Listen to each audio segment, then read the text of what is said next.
श्री स्वामी समर्थ मंडळी, आजच्या व्हिडिओमध्ये आपण पाहणार आहोत खमंग असे धपाटे।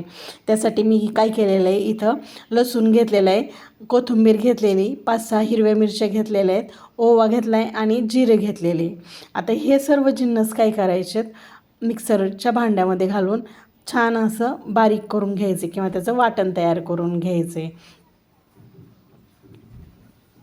काय होतं, आता म्हटलं चला आषाढ महिना पण आहे आणि आज रविवार पण होता, त्यामुळं नाश्त्याला मी सगळ्यांच्या आवडतीचा असा बेत बनवला आहे, तो म्हणजे धपाटे।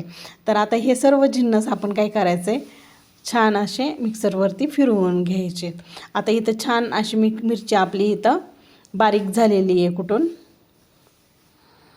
तर आता इथं मी काय केलं, एक मोठं ताट घेतलं आहे किंवा आपण ह्याला परात पण म्हणू शकतो। त्याच्यामध्ये मी 2 वाट्या ज्वारीचं पीठ घेतलं आहे,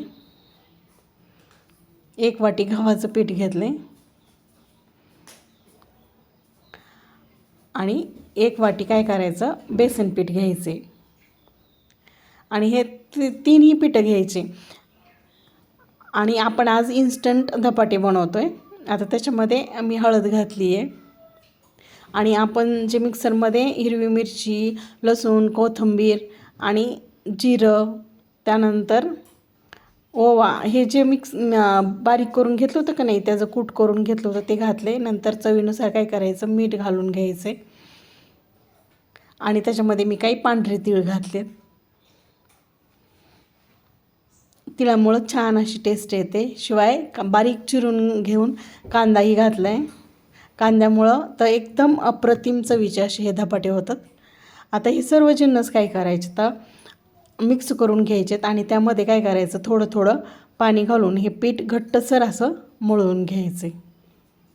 पाणी हे एकदाच ओतायचं नाही, कारण ना पाणी आपल्याला पीठ हे एकदम सैलसर नको आहे, छान असं घट्टसर पीठ मळून घ्यायचे।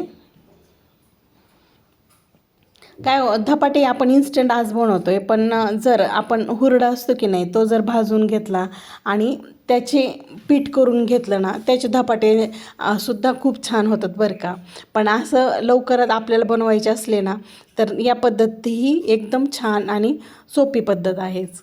तर इथं आपलं पीठ मळून झालेलं आहे। आता मी एका पोळपाटावर काय केलं, एक कपडा स्वच्छ धुवून घेतलेला आहे, तो त्याच्यावरती थोडंसं पाणी घालायचं आहे आणि त्याच्यावरती ह्या थोडासा गोळा घेऊन त्याचं असं धपाटं थापून घ्यायचं आहे।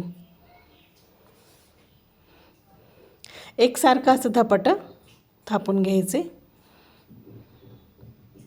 आणि मी त्याला छान असे स्माइली असा आकार दिला आहे बरं का। नाही तर 5 असे टिपके दिले किंवा 5 बिळ पाडून घेतले तरी चालतं, पण म्हटलं चला थोडंसं वेगळं काहीतरी करून पाहूया। तर इथं गॅसवर तवा ठेवला होता गरम व्हायला, तवा छान तापलेला आहे, त्याच्यावरती मी तेल घातले आणि तेलावर आता हे धपाटे काय करायचे, सोडून घ्यायचे। आणि आपण त्या कपड्यावर पाणी लावलेलं असतं की नाही, ओला कपडा असतो, त्याच्यामुळे धपाटं एकदम अलगद असं निसटून निघतं। आता एक बाजू छान अशी शेकलेली आहे, पाहू शकता तुम्ही। आता आपण दुसऱ्या बाजूनी छान असं हे धपाटे शेकून घेणार आहोत। दोन्ही बाजूने खमंग असे धपाटे काय करायचे, भाजून घ्यायचे, तर म्हणजे चवीला खूप छान लागतात आणि कच्चे राहता कामा नये, एकदम खरपूस असे भाजून घ्यायचे। आपलं इथं पहिलं धपाटं तयार आहे भाजून। आता हे शेवटचं धपाटंसुद्धा आपण तयार केलेलं आहे आणि काय करायचं, त्याला जे बेळ पाडलेले आहेत की नाही आपण, त्याच्यामध्ये असं तेल ओतून घ्यायचं। आपल्याला वाटलं ना थोडंसं कमी वाटते तेल अशा वेळेस, आणि छान असं उलटी पालटी करून हे धपाटे आपण आता भाजून घेतले। अशा पद्धतीने आपण काय केलेले, सर्व धपाटे करून घेतलेले आहेत मळलेले पिठाचे। तर हे धपाटे दह्याबरोबर किंवा शेंगदाण्याच्या चटणीबरोबर खायला खूप अप्रतिम लागतात। बाय।